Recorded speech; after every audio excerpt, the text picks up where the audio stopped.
आज हम एक ऐसे मामले पर बात करने वाले हैं जो सच में आपको अंदर तक झकझोर कर रख देगा। मुंबई की एक बिल्कुल आम सी रात, एक हंसता खेलता परिवार और एक ऐसा डिनर जो एक अकल्पनीय त्रासदी में बदल गया। तो चलिए इस घटना की गहराइयों में उतरते हैं और समझते हैं कि उस रात आखिर हुआ क्या था। मुंबई में एक बेहद ही साधारण सा पारिवारिक डिनर था। 45 साल के अब्दुल्ला डुकड़िया, उनकी 35 साल की पत्नी नसरीन और उनके 2 बच्चे, 13 साल की जैनब और 16 साल की आयशा। एक सामान्य शाम से शुरू हुई कहानी अचानक 4 लोगों की दुखद मौत पर खत्म हुई। एक पूरा का पूरा परिवार बस एक ही रात में हमेशा के लिए खत्म हो गया। अब सबसे पहला ख्याल जो दिमाग में आता है वो है फूड पॉइजनिंग, राइट? लेकिन क्या ये वाकई सिर्फ खराब खाने का मामला था या फिर इसके पीछे कुछ और ही भयानक सच छिपा था? क्योंकि अक्सर ऐसा होता है कि जो सच हमें ऊपर से दिखाई देता है, असलियत उससे कहीं ज्यादा खौफनाक होती है। शुरुआती धारणाओं ने इस केस के असली रहस्य को कुछ समय के लिए पूरी तरह से ढक दिया था। तो चलिए सबसे पहले ये समझते हैं कि उस आधी रात को आखिर हुआ क्या था। एक एक करके पूरे घटनाक्रम पर नजर डालते हैं। अगर हम उस रात की टाइमलाइन देखें तो शाम के समय अब्दुल्ला और उनके परिवार ने कुछ रिश्तेदारों को डिनर पर बुलाया था और उन्हें मटन पुलाव खिलाया। देर रात को सारे मेहमान बिल्कुल सुरक्षित अपने अपने घर लौट गए।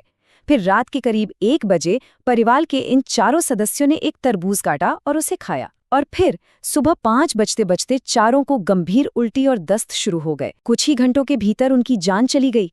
स्थिति इतनी तेजी से बिगड़ी कि सोचने तक का मौका नहीं मिला। अब यहाँ थोड़ा ध्यान दीजिए। जिन रिश्तेदारों ने वो मटन पुलाव खाया था उन्हें कुछ नहीं हुआ, वो बिल्कुल सुरक्षित और स्वस्थ थे। लेकिन दूसरी तरफ इस परिवार ने जो रात को 1 बजे तरबूज खाया, उसी के तुरंत बाद ये जानलेवा लक्षण शुरू हुए। तो यहाँ से एक बात एकदम साफ हो जाती है कि मौत की वजह मटन पुलाव नहीं बल्कि वो तरबूज था जो उन्होंने रात के 1 बजे खाया था। लेकिन कहानी यहाँ खत्म नहीं होती। फोरेंसिक जांच में जो सच सामने आया वो किसी भी तरह की फूड पॉइजनिंग से बहुत बहुत आगे की चीज थी। जांच में जो असली मुजरिम सामने आया वो कोई खराब खाना नहीं बल्कि जिंक फॉस्फाइड था। अब ये जिंक फॉस्फाइड क्या है?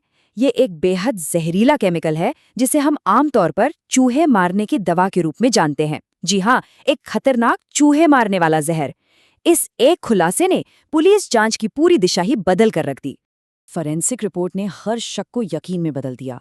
उन चारों के शरीर में और जो तरबूज के टुकड़े बच गए थे, उन दोनों में ही जिंक फॉस्फाइड के स्पष्ट अंश मिले। ये एक बेहद सटीक वैज्ञानिक खोज थी जिसने ये साबित कर दिया कि वो जानलेवा जहर सीधे तौर पर उसी तरबूज से आया था जो उस रात खाया गया था। और इसी पोस्टमार्टम जांच के दौरान डॉक्टरों को एक ऐसा मेडिकल सुराग मिला जिसने सबको चौंका कर रख दिया। इस जहर का असर शरीर के सबसे अहम हिस्सों पर पड़ा था, जैसे कि उनका मस्तिष्क यानी दिमाग, उनका दिल और आंतें।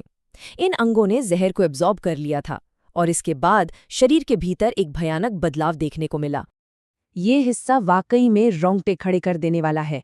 उस जहरीले रसायन की वजह से परिवार के इन सभी अंदरूनी अंगों का रंग विशेष रूप से हरा हो गया था। जी हाँ, बिल्कुल हरा। मेडिकल साइंस में ये एक बेहद दुर्लभ और असामान्य घटना है।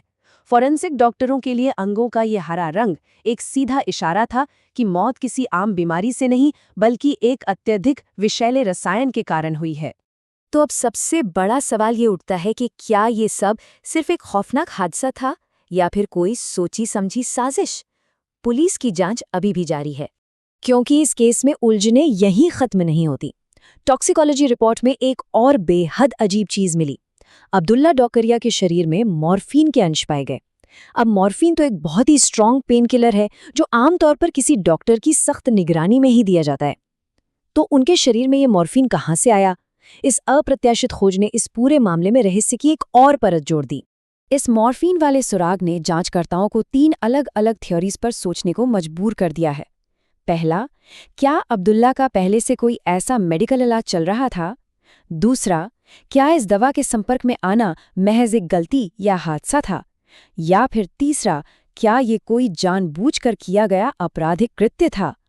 फोरेंसिक विज्ञान इसी तरह से जांच के नए और जटिल रास्ते खोल देता है।